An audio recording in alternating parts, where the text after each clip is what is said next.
مکہ شریف میں نازل ہوئی، لہٰذا اس کے احکامات میں زیادہ تر ذکر جو ہے وہ یوم آخرت کا ہے، اور مسلمانوں کو مکہ میں اس سورہ مبارکہ کے اندر ایسے خوبصورت الفاظ کے ساتھ یاد کیا گیا ہے جو بھی میں پڑھنے لگا ہوں۔ اس کی پہلی 11 آیتیں مشہور و معروف آیات ہیں، اور آقا دو جہاں صلی اللہ علیہ وسلم پہ جب یہ نازل ہوئیں تو حضور علیہ السلام نے اس پہ بڑی خوشی کا اظہار فرمایا، اور آپ نے صحابہ کے درمیان آ کے جب یہ 11 آیتیں پڑھیں جو بھی میں پڑھنے لگا ہوں تو آپ نے ارشاد فرمایا کہ یہ وہ مسلمان ہے جس کی آرزو خود خدا نے کی ہے کہ میرے مسلمان میں، میرے دین کے ماننے والے میں یہ خوبیاں ہونی چاہیے۔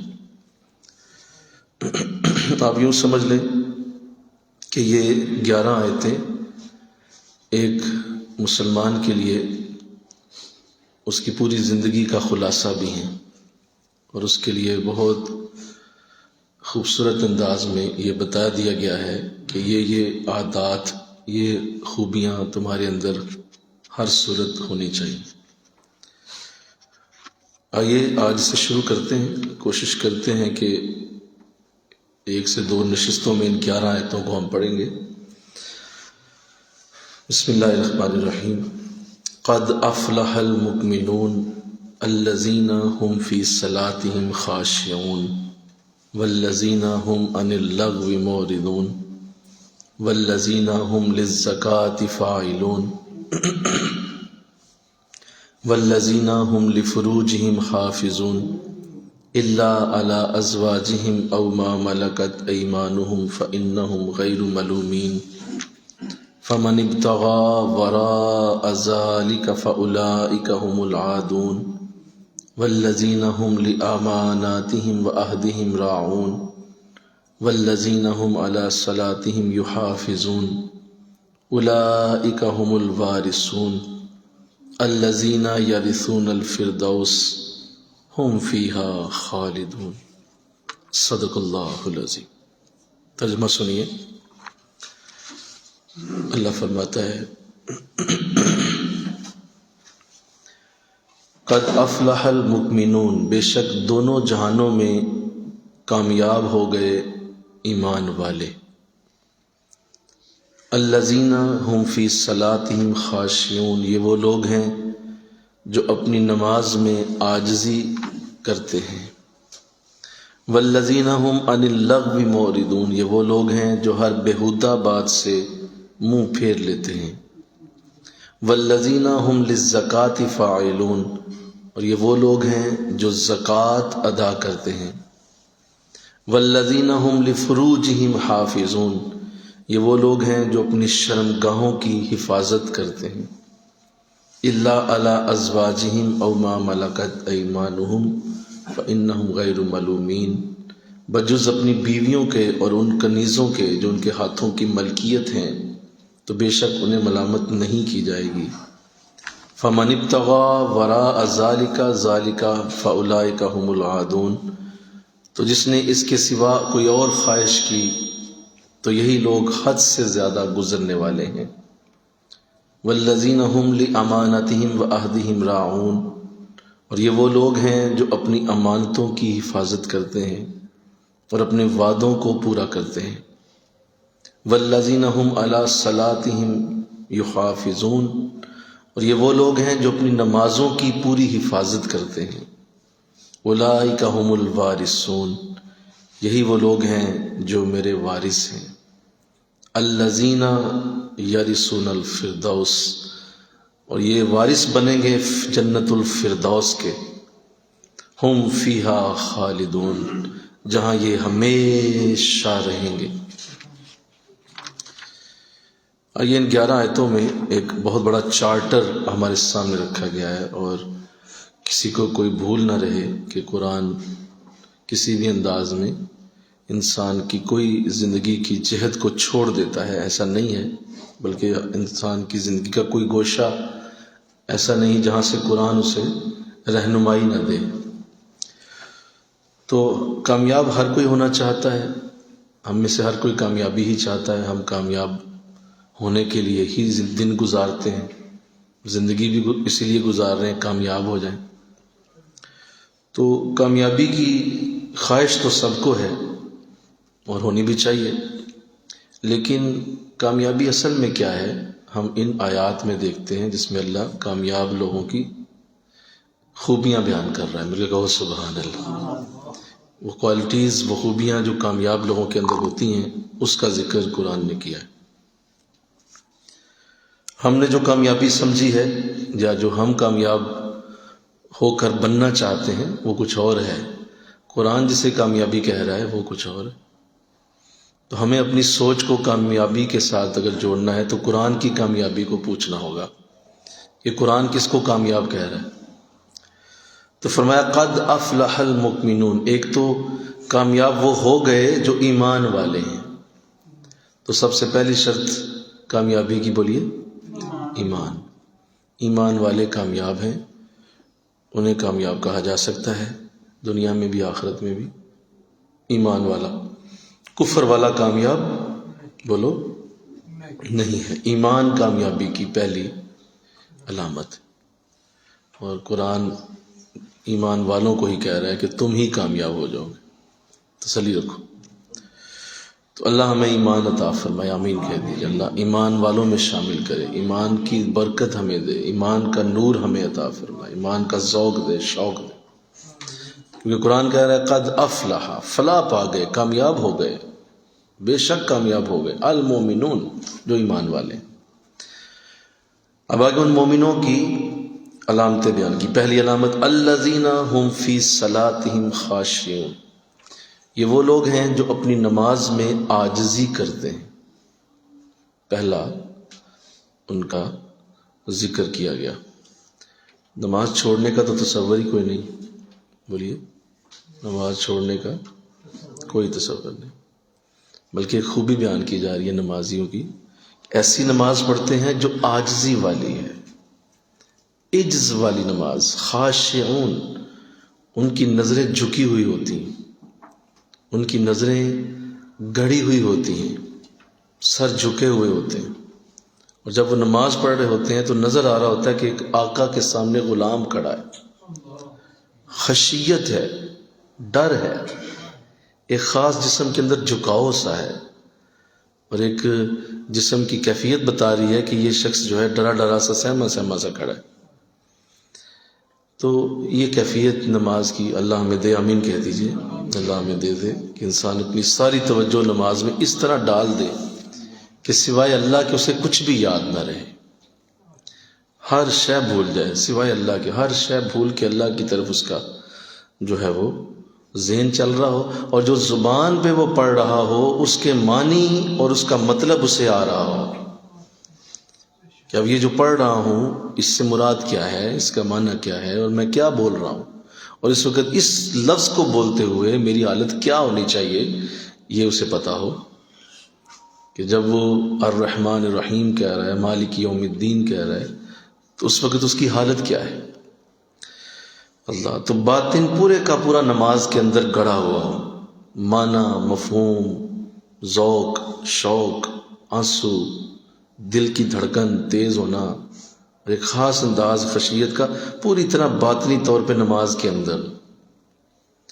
آہستہ نماز پڑھے، بلکہ کہو سبحان اللہ، بڑی آہستگی سے پڑھے، آہستہ سجدے دے، آہستہ رکوع کرے، اپنی جو حرکت اور سکنت ہے اس کے اندر سکون پیدا کرے۔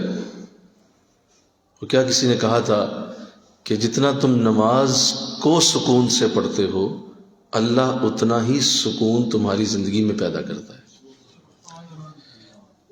جو نمازی ہے لیکن نماز کو سکون سے نہیں پڑھتا، اسے جلدی ہے، آپ دیکھیں گے اس کی زندگی میں بھی جلدیاں ہی ہوں گی، ہر طرف بھاگ رہا ہوگا، جا رہا ہوگا، آ رہا ہوگا، بھاگتے بھاگتے دن گزر جائے گا، بھاگتے بھاگتے رات گزر جائے گی۔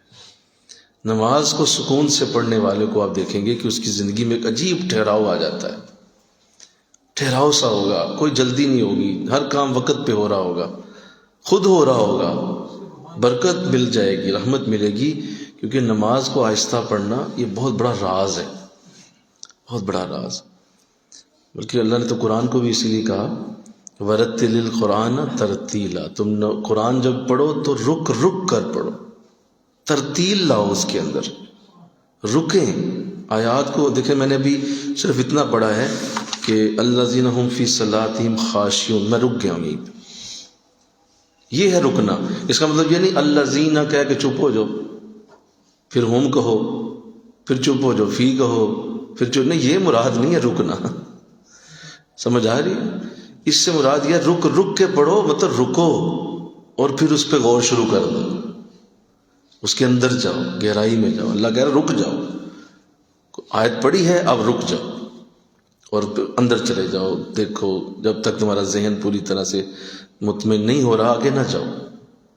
اب جب آگے جاؤ گے تو اگلی آیت پہ رک جاؤ، اب اس پہ بھی پوری طرح ذہن کی تسلی کرو۔ تو یہ ہے قرآن، مل کے ہو سبحان اللہ، قرآن اس طرح پڑھا جاتا ہے۔ وَرَتِّلِ الْقُرْآنَ تَرْتِیلًا، ترتیل پیدا کرو اللہ۔ تو نماز میں خاشعین، رک رک کے تسلی سے خشوع والی نماز ادا کرو، جس نماز کے اندر تمہیں مزہ آئے اور جی نہ چاہے ختم ہو نماز، مطلب آپ کا واقعی دل نہ چاہے، یعنی کسی ایسی کیفیت میں ضرور آؤ، اگر سجدے میں ہو، رکوع میں ہو، جی چاہے یار نہیں ابھی ذرا اور لمبا ہو جائے۔ یہ بھی امام صاحب کبھی نہ سجدے سے سر اٹھائیں تھوڑی دیر اور، ذرا رکوع ذرا اور تھوڑا لمبا نہ ہو جائے، امام صاحب نہ سمع اللہ بھی کہیں، ذرا دل میں یہ خواہش آئے، دل میں یہ ایک آرزو پیدا ہو کہ یہ جو تحیات پڑھی جا رہی ذرا اور نا تھوڑی سی لمبی ہو جائے، ذرا مزہ آ رہا ہے، سکون آ رہا ہے، ذرا تھوڑا سا اور چس آ رہی ہے، تو ذرا امام صاحب کاش نہ کریں، اوہو سلام پھیرتی ہے، اس طرح کا انداز۔ ہمارے حال یہ ہے کہ ہم نماز میں رہنا ہی نہیں چاہتے، مطلب نماز پڑھتے نہیں ہیں، میں جملہ بولا کرتا ہوں، ہم نماز پڑھتے نہیں ہیں، ہم نماز ختم کرتے ہیں۔ پڑھنے والا کہاں ختم کرتا ہے، ہم ختم کر، ایک رکعت ہو گئی، اب دوسری ہو گئی، اب تیسری ہو گئی، اب چوتھی، بس یہ ہے۔ تو یہی وجہ ہے کہ پھر پڑھ پڑھ کے گوٹے گڈے بھی گھس جاتے ہیں، نہ چہرہ بدلتا ہے، نہ حالات بدلتے ہیں، نہ ذوق بدلتا ہے، نہ شوق بدلتا ہے، نہ کتنے جمعے پڑے ہوتے ہیں، کتنی نمازوں کے آپ سجدے کر چکے ہیں، لیکن آپ کی زندگی نہیں بدل رہی۔ اس کا مطلب یہ ہے کہ آپ نماز کی برکت لے ہی نہیں رہے۔ تو کہا ہم فی صلاتہم خاشعون، یہ وہ لوگ ہیں جو اپنی نماز میں عاجزی کرتے ہیں، ان کے کھڑے ہونے کا انداز ہی عاجزانہ ہوتا ہے، اور انداز ہی ایسا ہے کہ اس کے اندر نظر آتا ہے کہ یہ غلام ہی ہے، یہ کوئی نوکر کھڑا ہے کسی بڑے کے آگے۔ اور ایسی خاشعین کی طرح کی نماز، اللہ توفیق دے ہمیں، آمین کہہ دو، کہ جو ہے وہ یہ باطنی جو معاملہ میں نے عرض کیا، اسی طرح ظاہری بھی انداز ایسے ہو کہ دائیں بائیں مڑ کے نہ دیکھے، آنکھوں کو نہ گھمائے، داڑھی سے نہ کھیلے، کپڑوں کو بار بار سیٹ نہ کرے، بار بار جو ہے وہ اپنی چادریں ٹھیک نہ کرے، اپنے سویٹر کو ٹھیک نہ کرے، بار بار چیزوں کو نہ چھیڑے جو اس نے پہنی ہوئی۔ تو یہ بھی اس سے مراد ہے کہ اپنی نماز میں خشیت رکھے۔ بھئی پورا تمہیں پتہ ہے میرا والد سامنے کھڑا دیکھ رہا ہے، مرشد دیکھ رہے ہیں، تو بتاؤ انسان اس طرح کی حرکت کرتا ہے؟ نہیں کرتا۔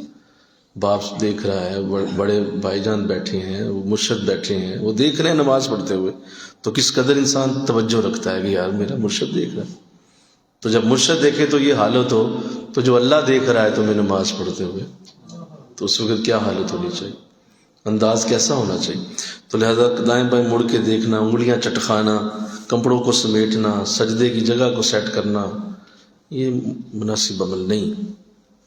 آقا اسلام نے ایک شخص کو نماز میں دیکھا کہ وہ داڑھی سے کھیل رہا تھا، تو آپ نے فرمایا اگر اس کے دل میں عاجزی ہوتی تو اس کے جسم پہ بھی عاجزی ہوتی۔ اس کا دل بھی عاجزی والا نہیں، اگر دل میں ہوتی تو جسم پہ بھی نظر آتی۔ تو داڑھی سے کھیل رہا تھا، خارج کرنا، بلا ضرورت چھینکنا، بلا ضرورت کھانسی کرنا، بلا ضرورت جو ہے وہ اس طرح سے پڑھنا کہ ساتھ والے کو تکلیف ہو رہی ہے، غیر ضروری بازو کھولنا، غیر ضروری ٹانگیں کھول لینا، یہ سب جو ہے وہ نماز کے منافی اعمال ہیں جو نماز کی خوبصورتی ختم کرتے ہیں. عاجزی ان کی ساری. میں نے بزرگوں سے یہ بات پوچھی تھی کہ حضرت بتائیے کہ بہترین نماز کون سی ہے؟ تو آپ نے ارشاد فرمایا بہترین نماز وہ ہے جس میں تمہیں آنسو آ جائیں، تمہارا کوئی آنسو نکل آئے نماز کے اندر، تمہیں نماز پڑھتے ہوئے تمہیں رونا آ جائے کہ اپنے رب کے سامنے کھڑا ہوں، سجدہ کر رہا ہوں اور میرا رب مجھے دیکھ رہا ہے، میرا رب مجھے ملاحظہ کر رہا ہے، اس کی تمام توجہ میری طرف ہے، تو اب اس پہ رونا آ جائے. فرمایا یہ سب سے بہترین نماز ہوتی. تو اللہ ہمیں ایسی توفیق دے، آمین کہو. پہلی علامت مل کے کہو سبحان اللہ. وہ لوگ کامیاب ہو گئے جو نمازوں میں عاجزی کرتے ہیں. ایسی نماز کو ڈھونڈو، انشاءاللہ کہو ایسی نماز کو ڈھونڈو، ایسی نماز کو طلب کرو، ایسی نماز کی خواہش کرو، ایسی نماز کی تمنا کرو جو قرآن کہہ رہا ہے. پہلی خوبی یہ ہے کامیاب انسان کی کہ وہ نماز میں عاجزی کرتا ہے، خشوع لاتا ہے، جھکتا ہے، لمبا سجدہ کرتا ہے، لمبا رکوع کرتا ہے. اس کا دل کرتا ہے کہ میں اور ذرا کچھ پڑھ لوں، اور ذرا پڑھ لوں.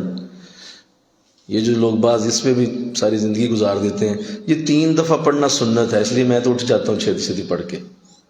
تو بھئی آپ کو کس نے کہا ہے کہ سنت ادا نہ کریں؟ 3 دفعہ پڑھ لیا سنت ادا ہو گئی. 11 دفعہ پڑھنا کس نے روکا ہے؟ حضور نے روکا ہے تمہیں. 21 دفعہ پڑھنا حضور نے روکا ہے کیا 30 دفعہ پڑھنا سبحان ربی اللہ روکا ہے کسی نے؟ جی ہم تو سنت پوری کرتے ہیں. آپ اصل میں سنت نہیں، آپ سجدے کے چور ہیں. آپ سجدہ چوری کرتے ہیں، جلدی اٹھنے کی کوشش کرتے ہیں. آپ سنت ادا ہو گئی تو 11 دفعہ پڑھنے میں کیا حرج ہے؟ 7 دفعہ پڑھنے میں کیا حرج ہے؟ سنت کا ثواب بھی ملا اور سجدہ نور سے بھر گیا، برکت ملی، اور زیادہ اللہ کی تسبیح بیان ہوئی. سبح اسم ربک الاعلی، سورہ اعلیٰ کی پہلی آیت جب اتری کہ اللہ کی تسبیح بیان کرو جو سب سے اعلیٰ رب ہے. تو اللہ نے کہا، نبی نے فرمایا یہ بڑا پیارا میرے رب نے حکم دیا ہے، اسے سجدے میں ڈالو. حضور نے سجدے میں سبحان ربی الاعلیٰ کا حکم دیا اسی قرآن کی آیت سے. اللہ کو یہ بڑا پسند ہے. سبح اسم ربک الاعلی، اس اعلیٰ رب کی تسبیح پڑھو. تو کہا وہ اعلیٰ رب ہے اور اس جگہ پڑھو جو انسان کے لیے سب سے نیچے جانے کا مقام، وہاں سبحان ربی الاعلیٰ کو. تو سجدے کو لمبا کیا جائے، لمبا کرنے کا ذوق بنایا جائے، کوشش کی جائے. کوئی نظر نہیں آتا. میں اکثر کبھی دیکھتا رہتا ہوں نماز لوگ پڑھ رہے ہوتے ہیں، غور کرتا رہتا ہوں کون لمبا سجدہ، کوئی نظر نہیں آتا. کسی کو سجدے کا چس لینے کی عادت ہی کوئی نہیں ہے، ہی کوئی نہیں کسی کے. ذرا سرا لمبا نہ ہو جائے، کہیں مطلب لوگ کہیں تو کیا مطلب سو گیا سجدے میں. بھائی جانے تو لوگ نے قبر میں سوال کا جواب دینا ہے، تو نے دینا ہے، خود اپنا سجدہ لمبا کرو، مزہ لو سجدے. تو اور یہی علامت ہے کہ اس نے نماز میں عاجزی کی ہے، اس کا دل نہیں چاہ رہا کہ میں اس غلامی سے باہر آؤں. تو اللہ توفیق دے، آمین کہہ دیجیے، زیادہ کیجیے. آگے ارشاد فرمایا دوسری آیت، دوسرا اللہ کی طرف سے دیا گیا تحفہ اور دوسری علامت کامیاب لوگوں کی، والذین هم عن اللغو معرضون. سنیے، یہ وہ لوگ ہیں جو ہر بےہودہ چیز سے منہ پھیر لیتے ہیں، ہر بےہودہ چیز سے منہ پھیر لیتے ہیں. میں نے بولا کیا ہے ذرا بول دیجئے، سارے بولیے. جہاں بھی بےہودگی ہوگی، چاہے وہ فعل کی شکل میں ہو، وہ قول کی شکل میں ہو، وہ اپنا وقت ضائع کرنے کی شکل میں، وہ نہیں کریں، منہ پھیر لیں. یار اس کا ہمارا کام ہی نہیں ہے. ہر لغو بات، فضول بات جس کا نہ دنیا میں فائدہ ہے نہ دین میں فائدہ ہے، نہ وہ دنیا کے کسی کام آنے والی ہے نہ دین میں آنے والی ہے. کبھی وقت ضائع کرتا ہوا مومن تمہیں وہاں نظر نہیں آئے گا، ایمان والا وہاں نظر نہیں آئے گا. اس کی وجہ یہ ہے کہ ایمان والا ایک رسپانسیبل ذمہ دار آدمی ہوتا ہے. اس نے بے شمار ذمہ داریاں اٹھائی ہوئی. اس نے رزق حلال بھی کمانا ہے، اس نے ماں باپ کی خدمت بھی کرنی ہے، اس نے بیوی بچوں کو بھی پالنا ہے، اس نے اللہ رسول کے احکامات کو بھی نافذ کرنا ہے، اس نے نیکی کا حکم بھی دینا، برائیوں سے روکنا بھی ہے، اس نے اللہ کے دین کو پھیلانا بھی ہے، اس نے رسول کی سنتوں کا پیغام بھی عام کرنا ہے، اس نے اپنے آپ کو بھی اللہ کی رحمت سے پاک اور صاف کرنا ہے، اپنا بھی ذکر کرنا ہے، اپنے دل کو بھی پاک رکھنا ہے، اس کے اوپر ذمہ داریاں بڑی ہیں۔ لہذا بھائی فارغ بندہ ہو تو نظر آئے کہ بھائی ادھر چوک پہ بیٹھا ہے، ادھر تھڑے پہ بیٹھا ہے، تو وہ تو فارغ ہے نا۔ مومن کے پاس کرنے کے کام بڑے ہیں، وہ کبھی تمہیں لغو جگہ نظر نہیں آتا۔ اللہ قرآن میں کہہ رہا ہے یہ وہ لوگ ہیں کبھی تمہیں بےہودہ بات کی طرف ان کا منہ نظر نہیں آئے گا، پھیر لیں گے بےہودہ بات سے۔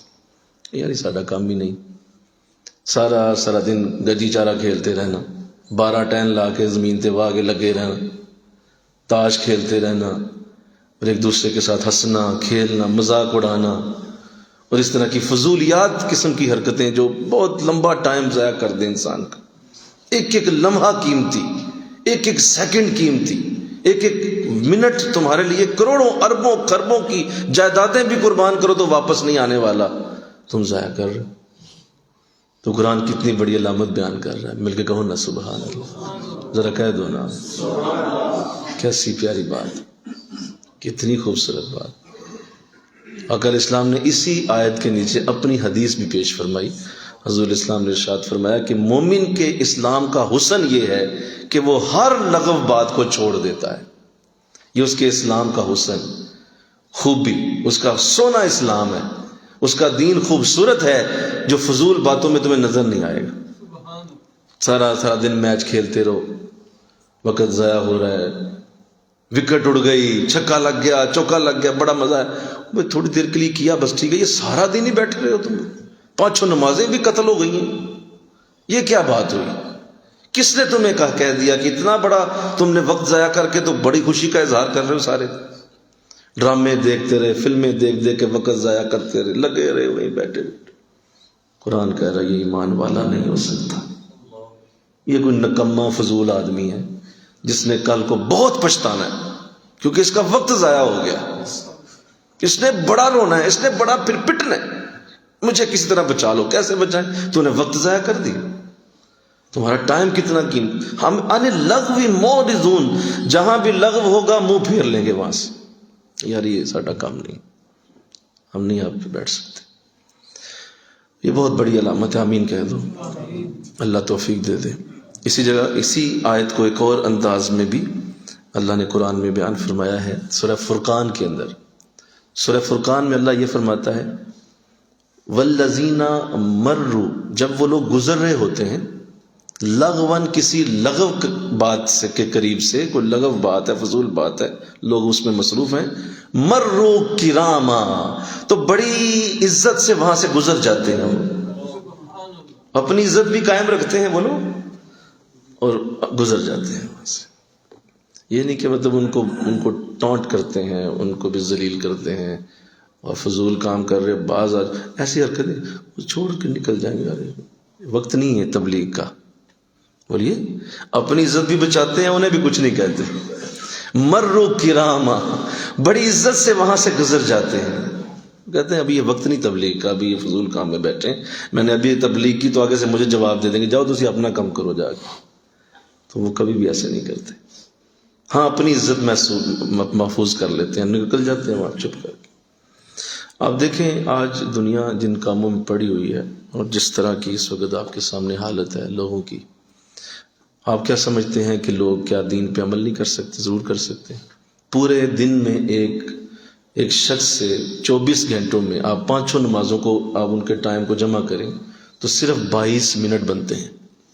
5 نمازوں کا وقت اللہ آپ سے ڈیمانڈ کرتا ہے، 5 نمازوں کا ٹائم ڈیمانڈ کرتا ہے، 22 منٹ۔ کہتے نہیں پڑی جاندی، کیوں؟ فضول کام اتنے چھیڑے ہوئے ہیں، اتنے فضول کاموں میں پھنسے ہوئے ہیں، اتنے فضول کاموں کے اندر اپنا وقت دیا ہوا ہے جناب نے کہ 5 نمازوں کا وقت کہاں ملے؟ بولو کیسے ملے؟ آپ نے اتنی فضول ایکٹیویٹیز شروع کی ہوئی ہیں، انہیں نہ کرو تو 22 منٹ کوئی چیز ہے کیا؟ 24 گھنٹے میں 22 منٹ ہوتے کیا ہیں؟ کچھ بھی نہیں ہے۔ اللہ صرف یہ کہتا ہے کہ میری 5 نمازوں کو ادا کر لو، لیکن جناب کے پاس وقت ہی کوئی نہیں۔ کیوں؟ دوستوں کے ساتھ گپے کون مارے؟ یہ موبائل پہ 6-6 گھنٹے فیس بک کون دیکھے؟ یہ واٹس ایپ پہ ہزاروں میسیجز کے جواب کس نے دینے ہیں؟ یہ ابھی میں نے جو مووی رات ڈاؤن لوڈ کی تھی وہ دیکھنی کب ہے؟ یہ رات جو میں نے بیٹھ کے جو ہے وہ گپیں ماری تھیں، اب صبح ان کے فون کال آ رہے ہیں تو ان کو جواب نہیں دینا، تو نماز کون پڑھے؟ اس لیے کتنا پیارا اصول قرآن دے رہا ہے، مل کے کہو نا سبحان اللہ۔ تم فضول کاموں سے بچ جاؤ، تمہاری ساری انرجی نیک کاموں کے اندر صرف ہونا شروع ہو جائے گی، تمہاری انرجی اچھے کاموں میں جائے گی۔ فضول قسم کے سوالات کرتے رہتے ہیں۔ ایک شخص نے مجھے سوال کیا، جی دیکھیں جی بتا دیں انڈا پہلے تھا کہ مرغی پہلے تھی؟ یہ سایہ کیا ہوتا ہے؟ یہ جو ہمارا سایہ زمین پہ پڑتا ہے اس کی کیا وجہ ہوتی ہے؟ فضول سوال۔ میں کہ مجھے بتاؤ کہ کیا ان دونوں سوالوں کو قبر میں پوچھا جائے گا؟ کہتا نہیں۔ میں نے کہا حشر میں؟ کہتا نہیں۔ میں کہ تو پھر میں تمہیں کیوں جواب دوں ان کا؟ میرے تو فرض ہے تمہیں جواب دینا۔ اپنا وقت ضائع کرتے ہو، میرا بھی کرتے ہو۔ ہمارا وقت بڑا قیمتی ہے، سوال کرو جو تمہیں قبر میں کام آئے، حشر میں کام آئے۔ یہ کیا بات ہوئی فضول قسم کی باتیں کر کے تو اس کا علم چیک کر رہے ہیں آپ؟ فضول باتیں، وقت ضائع کرتے۔ ایسے ایک اللہ والے وہ لکھ رہے تھے کچھ اپنا درس، تو اس پہ قرآن کی آیت لکھ رہے تھے اپنی، تو کچھ شخص ملنے آیا، سوال کچھ نے کرنا تھا، کوئی بات تھی، کوئی مسئلہ تھا، تو آپ نے کہا بیٹھو میں ذرا یہ لکھ لوں تو پھر تیری بات سنتا ہوں۔ وہ بیٹھ گیا، تو آپ لکھ رہے تھے تو اس نے دیکھا کہ حضرت کچھ لکھ رہے ہیں، تو دیکھا آیت کو دیکھا، تو اس نے کہا حضور یہ جو آپ نے آیت لکھی ہے یہ غلط لکھی ہے، اس کی زبر نہیں ہے، یہاں زیر ہے۔ تو حضور یہ نا زبر نہیں ہے، آپ کو غلطی لگ گئی ہے۔ تو انہوں نے کہا اچھا جی ہاں زبر نہیں زیر ہے؟ کہا جی زیر ہے۔ تو انہوں نے کہا ٹھیک ہے لاؤ بھائی کوئی مٹانے والی شے لاؤ، مٹانے کی شے لائے گی، مٹا کے اس کو زیر کر دیا۔ بعد میں اس کی بات سنی، اس کو بھیج دیا۔ جب وہ چلا گیا تو شاگرد سے کہا بھائی دوبارہ مٹانے والی شے لاؤ، اور دوبارہ زیر کو مٹا کے پھر زبر کر دیا۔ تو وہ کہنے لگا حضور وہ آپ نے زیر کی تھی۔ کہا بیوقوف کو پتہ نہیں قرآن کی آیت میں صحیح لکھ رہا تھا، لیکن اگر میں اسے ثابت کرنا شروع کر دیتا تو میرا وقت ضائع ہو جاتا، میرا ٹائم بڑا قیمتی ہے۔ بیوقوف میں اس کے لیے اپنے لمحے ضائع کروں؟ میں نے کہا جا تو فارغ ہونا تیرے تو میں زیر کراں۔ ایسا نہیں کرتے، اپنے ٹائم کو سیو کریں، اچھی جگہ انرجی صرف کریں، اچھی ایکٹیویٹیز میں اپنا وقت لگائیں۔ آپ دیکھیں آپ کے پاس ٹائم ملا ہے، آپ یوٹیوب کھولیں، اچھا کوئی درس لگا لیں، کسی اللہ والے کی بات سن لیں، کوئی نیکی کی بات کو کھول کے کانوں میں لگا لیں۔ عادت ہی بدلنی ہے نا جی، مل کے کہو نا سبحان اللہ۔ عادت ٹوٹیاں جو لانیاں ہی نہیں، تو بندہ کسی اچھی جگہ لگا لے، پھر بندہ کو کہے دیکھیے جی سکون نہیں زندگی میں، چین۔ بھئی آپ جو سنتے ہیں، جو ہر وقت آپ کے کانوں میں جا رہا ہے، وہ گند جا رہا ہے، کیسے مزاق سکون آئے گا بھائی؟ کس طرح آئے گا؟ آپ کے اندر جائے نکمی چیزیں نہیں ہیں، آپ لغو باتوں میں بیٹھے ہوئے ہیں، کبھی کسی کی سنتے ہیں کبھی کسی کی سنتے ہیں، تو ہر وقت یہی کام ہونا۔ تو کیا انداز ہے میرے رب کے قرآن کا کہ وہ بندہ کبھی فضول بات میں نظر نہیں آئے گا۔ والذین هم عن اللغو معرضون، وہ بڑا رسپانسیبل بندہ ہے، بڑا اس کو بڑی درد ہے اپنے لمحات کی۔ کسی نے سکندر اعظم سے پوچھا تھا جب اس کا آخری وقت آیا، تو اس نے کہا تھا کہ حکیم صاحب شام تک وقت دے دیں، اتنی بڑی سلطنت فتح کی ہے، بہت محنت سے میں نے بڑے ملک فتح کیے، شام تک وقت دے دیں، میں کسی طرح اسے بانٹ لوں، میرے بھائی ہیں، میری بیویاں ہیں، میں ان سب کو لکھ دوں تمہارا یہ ہے، میں تسلی سے مر تو جاؤں گا نا۔ اس نے کہا جی نہیں، شام تک 1 گھنٹہ بھی نہیں تمہارے پاس، تمہارا جو حال ہے 1 گھنٹے سے پہلے تم مرنے والے ہو۔ اس وقت اس نے سر پہ ہاتھ رکھا، اس نے کہا تھا لوگو آؤ میری بات سنو، اپنا وقت کبھی ضائع نہ ہونے دینا۔ میں نے اتنے ملک فتح کیے اور دیکھ میں آج اپنا وہ ملک بانٹ بھی نہیں سکا، وقت نہ ضائع کرو۔ تو قرآن چونکہ سمجھتا ہے کہ ایک مومن کے لیے وقت کی کتنی قیمت ہے، کتنی قدر ہے۔ دیکھیں جتنے لوگ آپ دنیا میں کامیاب دیکھتے ہیں، جو لوگ بڑے بڑے اچھے اداروں میں کام کر رہے ہیں، محنت کر رہے ہیں، کوشش کر رہے ہیں، جنہوں نے بڑا اچھی زندگی بنائی ہوئی ہے، آپ غور سے ان کی زندگی کا مشاہدہ کریں، آپ کو یہی نظر آئے گی ٹائم مینجمنٹ۔ کیا میں نے بولا؟ سارے بولو۔ تو انہیں ٹائم مینجمنٹ بڑی اچھی آتی ہے، اپنے وقت کو مینج کرنا انہیں آتا ہے۔ وہ لوگ فیکٹریوں کے مالک بن جاتے ہیں، بڑے بڑے اعلیٰ کام کر جاتے ہیں، کیوں؟ ٹائم کو مینج کر جاتے ہیں۔ اتنے بجے یہ کرنا ہے، اتنے بجے یہ کرنا ہے، اتنے بجے یہ، اتنے بجے یہ، اتنے بجے سو جانا ہے، یہ میرا وقت ہے، یہ میرا وقت اس کام کے لیے، یہ اس کام کے لیے، سارے ہی کام کر لیتے ہیں۔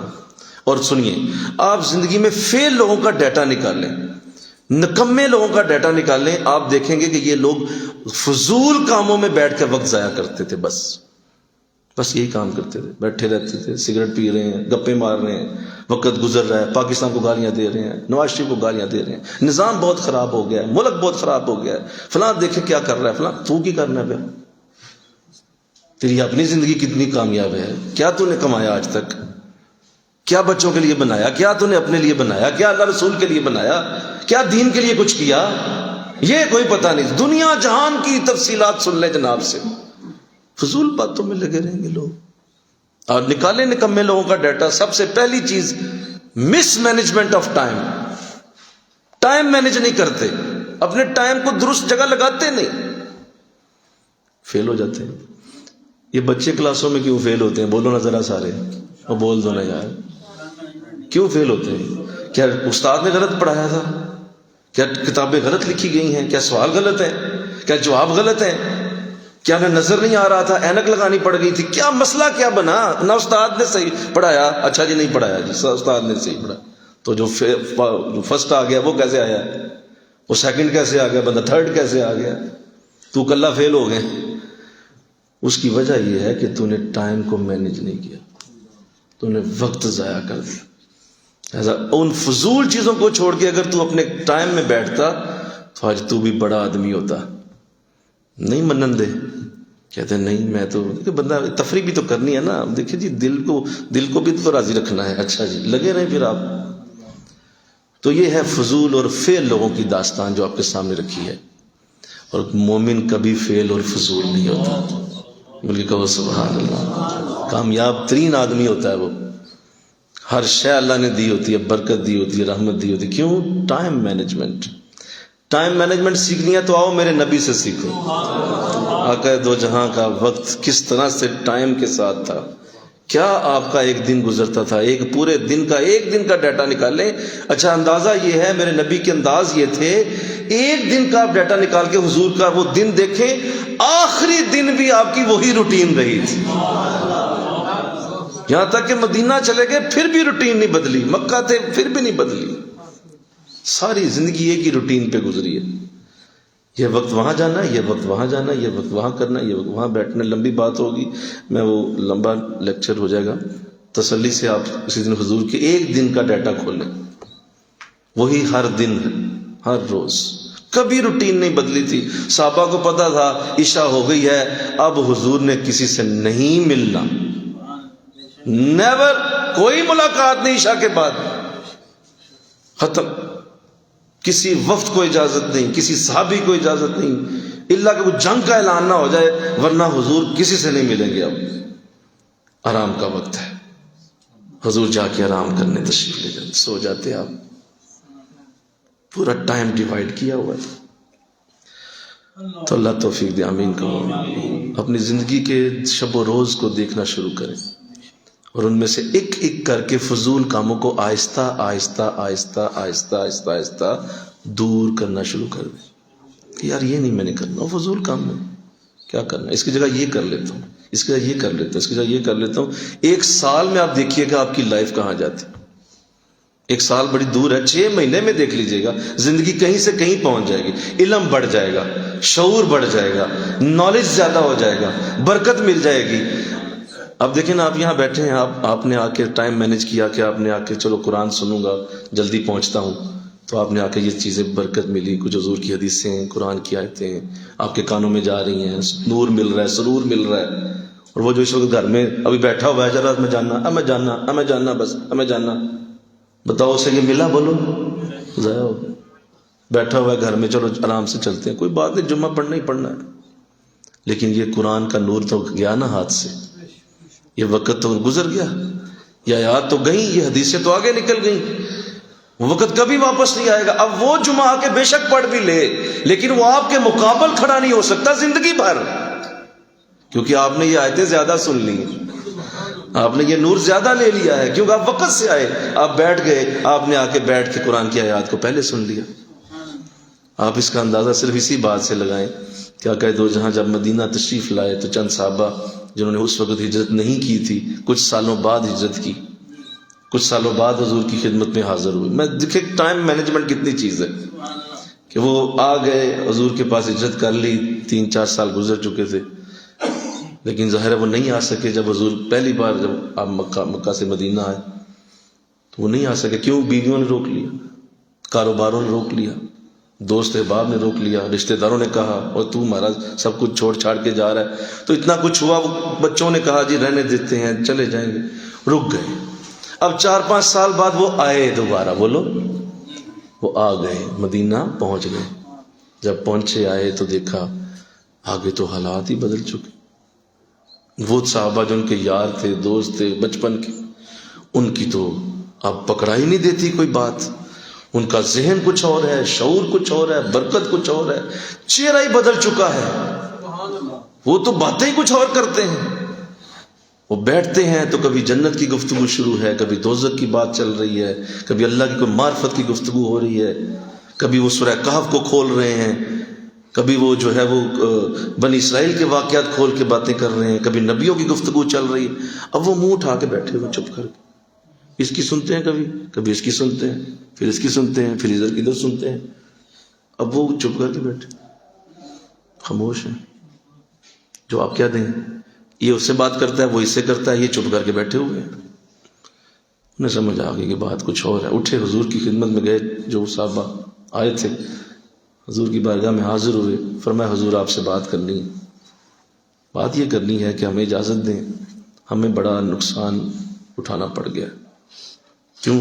کیونکہ ہم جب یہاں آئے ہیں نا تو ہمارے ساتھی تو علم میں ہم سے بہت آگے جا چکے، ان کے پاس تو بڑا علم ہے، وہ تو ایسی ایسی بات کرتے ہیں کہ ہم تو سوچ بھی نہیں سکتے. اب تو حضور جس وجہ سے ہم نہیں آ سکے تھے اور ہم اس علم سے محروم ہو گئے، ہمیں اجازت دیں ہم اس بیوی کو طلاق دیں جس نے ہمیں روکا، ان بچوں کو چھوڑ دیں جنہوں نے روکا، ان کاروباروں کو چھوڑ دیں یا ان کو آپ کے رستے پہ آپ کے قدموں پہ قربان کر دیں جس کاروبار کی وجہ سے ہم قرآن نہ سیکھ سکے، نیکی نہ سیکھ سکے. حضور ہمیں اجازت دیں، ہمیں پھر کوئی کمپنسیٹ کرنے کی اجازت دیں، طلاق دے دوں میں اپنی بیوی کو، میں بچہ چھوڑ دوں اپنا. تو آقا اسلام نے فرمایا میرے صحابہ مدینے میں بھی ہمارے نئے نئے دن ہیں، ابھی کچھ سال ہوئے ہیں، اگر تم ایسا کرو گے تو لوگ کہیں گے ان کے تو آپس میں اپنی جھگڑے نہیں ختم ہو رہے. تو ایسا نہ کرو، تم اپنی بیویوں کو اپنے پاس ہی رکھو، اپنے بچوں کو پاس ہی رکھو، کاروبار بھی چلاؤ. تم جو سوچ رہے ہو نا کس طرح کر کے تم ان کے ساتھ مل جاؤ گے، تو یاد رکھو جو تجھ سے آگے نکل گیا وہ نکل گیا تجھ سے آگے، وہ کبھی واپس نہیں آئے گا. انہوں نے ٹائم مینجمنٹ کی تھی، وہ ٹائم سے میرے ساتھ آ گئے تھے، اب تم ان سے نہیں مل سکتے. چلے جاؤ، جا کے اپنی نماز پڑھو، جا کے جاؤ، ختم ہو گئی بات. تو آپ اس کا اندازہ کریں یہ کتنے قیمتی لمحے ہوتے. فضول ایکٹیویٹیز میں لگے رہنا، فضول کاموں میں ضائع کرتے رہنا، یہ کتنی بڑی بے وقوفی اور جاہلیت ہے. تو قرآن کتنی پیاری بات کر رہا ہے. مومنون کا پہلا انداز یہ تھا کہ وہ نماز کے اندر تمہیں عاجزی والا نظر آئے گا، اور دوسرا کہا کبھی تمہیں کسی بےہودہ بات میں نظر نہیں آئے گا. بےہودہ کام چھوڑ دے گا، بحث کرنا، ٹانگوں سے ٹانگیں جوڑ کے لگے رہنا، چنجیں لڑانا، ہرانے کی کوشش کرنا، نہیں میں ٹھیک ہوں تو غلط ہے، میری دلیلیں لے لے، نہیں تیری دلیل غلط ہے، فضول باتوں میں لگے رہنا، یہ کبھی نہیں کرے گا. وہ مناظرے کرنا، کس نے مناظرہ کیا ہے کبھی؟ اللہ والے تو مناظرے نہیں کرتے. آؤ میں تمہیں بتاؤں میں سچا ہوں، تم جھوٹے ہو، ہم سچے ہیں، وہ جھوٹے ہیں، لگے رہنا فضول کام. تمہیں اللہ رسول نے کہا ہے مناظرے کرو، کس نے کہا ہے تمہیں کہ ان چیزوں کو ثابت کرو؟ جو چیزیں پہلے ہی ثابت ہیں، مل کے کہو نا سبحان اللہ. میلاد پہلے ہی ثابت ہے، مناظرے کرتے پھرتے ہو، کیا ضرورت پڑی ہے تمہیں ثابت کرنے کی؟ میرا نبی آ چکا ہے دنیا میں، اس نے سمجھنا سمجھ جائے گا. اپنی اچھی بات سنا دو، اللہ جس کی ہدایت کا سبب بننا ہوگا اللہ کی بارگاہ سے بن جائے گا. تمہیں کیا پڑی ہے ہر بندے کو تم نے جو ہے وہ پیرس تک دین تم نے پھیلانا ہے؟ نہ کرو بحث سے، نہ لمبا وقت ضائع کرو لوگوں کے ساتھ. اسی وقت میں اللہ حضرت داتا صاحب رحمۃ اللہ علیہ کی بات یاد آ گئی. آخری بات اسی آیت تک آج چھوڑتا ہوں. حضرت داتا صاحب رحمۃ اللہ علیہ اپنے حضرت کی خدمت میں حاضر تھے تو ارشاد فرمایا حضور مجھے اجازت دیجیے، فلاں شخص نہ کافی دنوں سے مجھے تنگ کر رہا ہے، میرے ساتھ اس نے بڑی زیادتی کی ہے، دشمنی کی ہے.